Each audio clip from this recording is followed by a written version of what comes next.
Hi everybody, just a few short pointers on the IPO list this spring. If you're practicing it, you know that there's a lot of different styles that are covered and you got to kind of be on your toes, ready for anything. But I tried not to make it too difficult, and so I thought I'd just give you a few insights on this. The first one is my Lyrical Etude. You can play it on C or B flat, and you can play it in B flat or C. I play it in B flat on C trumpet. For no better reason other than the fact that I'm just used to doing that. The breath mark, the second bar of A, you can take out. I'm not sure how that got there, but it's only been like 30 years since I published this. But basically you just want to make as beautiful a sound as you can, but play in tune. This is based, of course, on Prokofiev's Fifth Symphony.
Notice I didn't breathe between 28 and the end. You can do that too, or if you really have to take a breath, take it after the quarter note in measure 30. All right, on to the next thing, Beethoven. This seems like a strange one to put on an audition, but it shows a lot. It shows how steady your rhythm can be. It shows how soft you can play. It shows how precise you can be with your attacks. I was telling somebody the other day that I've been in many audition situations, and one of the most interesting ones was they called it first finals for Boston many years ago, where they had 2 final rounds, and this was the only thing on the first finals. So they had 6 of us, they were going to narrow it down to 3 of us, and this was it. It was the entire page, not the section here. So it really meant a lot. I got cut on this excerpt, so that's why it's there. So, really good pitch. So the B flat, F, B flat concert has to line up, okay? I trigger my B flats a little bit. I play the Fs as high as possible. The F is the 5th of the chord, and you want to be able to play that in relation to the B flat on the high side.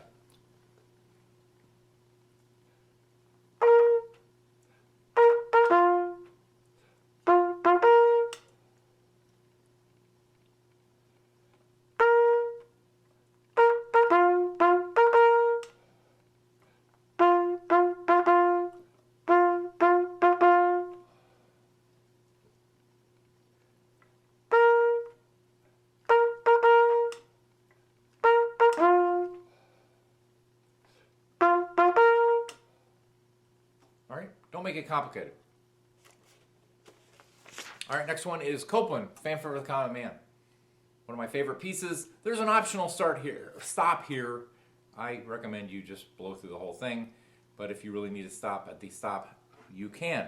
Make sure that your E flats are not flat. I play all my E flats on this 2nd and 3rd if I'm playing it on C trumpet, because your Fs, your concert Fs, are usually a bit high, and you don't want to play a 2nd valve E flat and B flat. Don't try to play loud on this. It's going to be loud enough, believe me.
Next is Dvorak.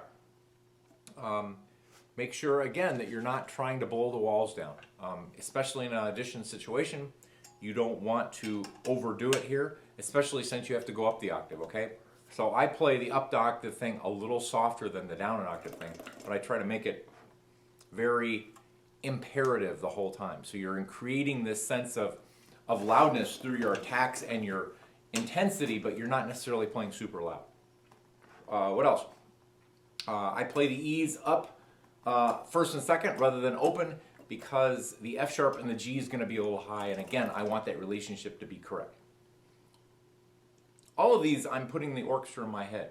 So I'm not just thinking moo, I'm thinking dun dun dun dun dun dun dun bum bum bum bum ba ba. So I'm hearing what the orchestra is doing before and after I play.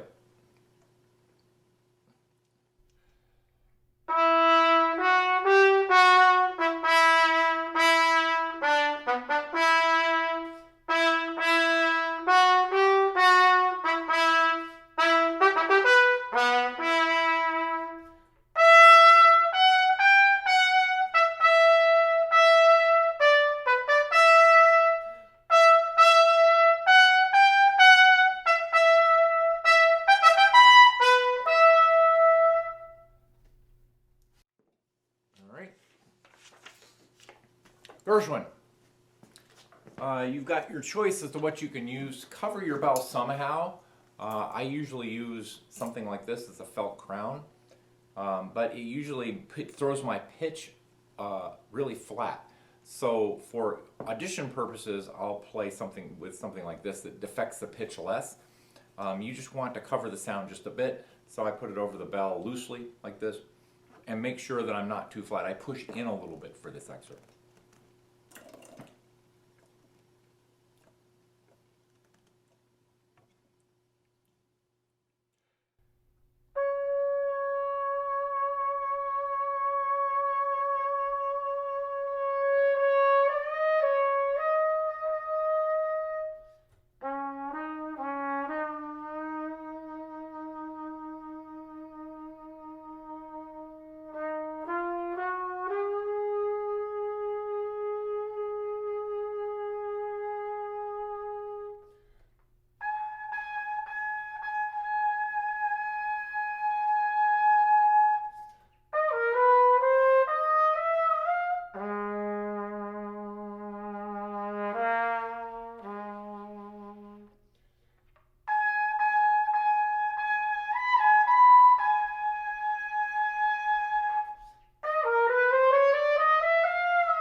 Again, I'm taking some liberties with the articulations. Listen to your favorite recording. Usually they don't tongue those eighth notes in the second and third bars.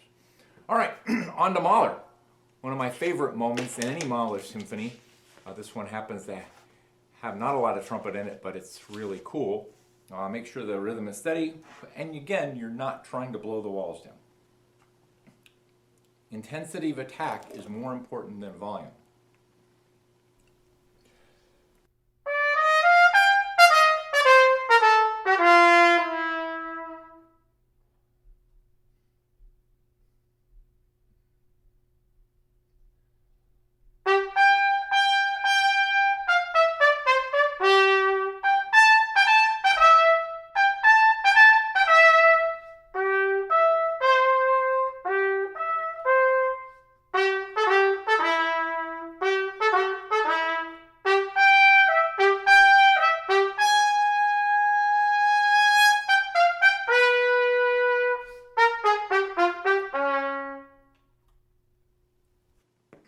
I did not count the rest in between the first lick and the second. If it's more than a bar or so, you don't have to count that. All right, Prokofiev. Along those lines in this Prokofiev, there's the solo at 42. Don't play the note at 43 and then play the solo again, the bar after 45. So I'm just going to separate these two a little bit.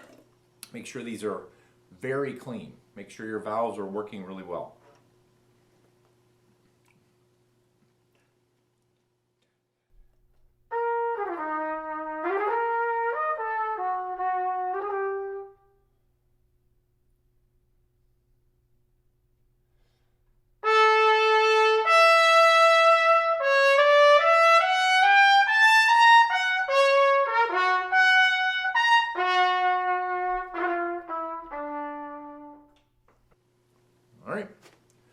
Shostakovich. Again, the 8 bars in between, don't worry about counting it. Just pause and then play when you feel like it.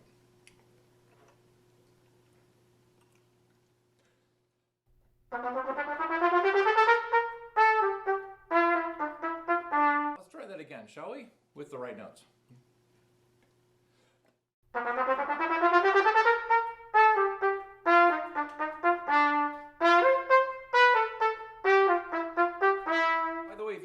Audition and say, can I just do that again? They'll usually say yes, okay? Usually doesn't count against you. 10.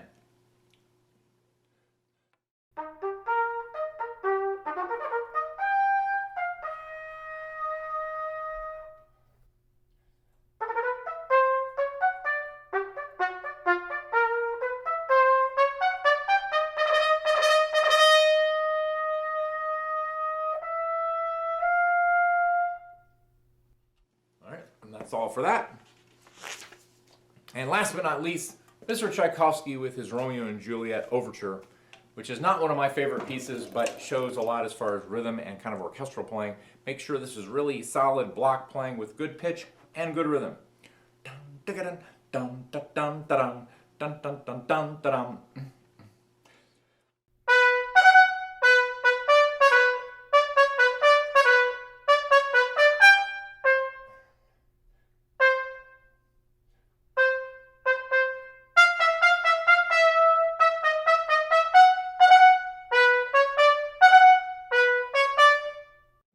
One, and the second one is after N, make sure and count like crazy. Really solid rhythmic wise.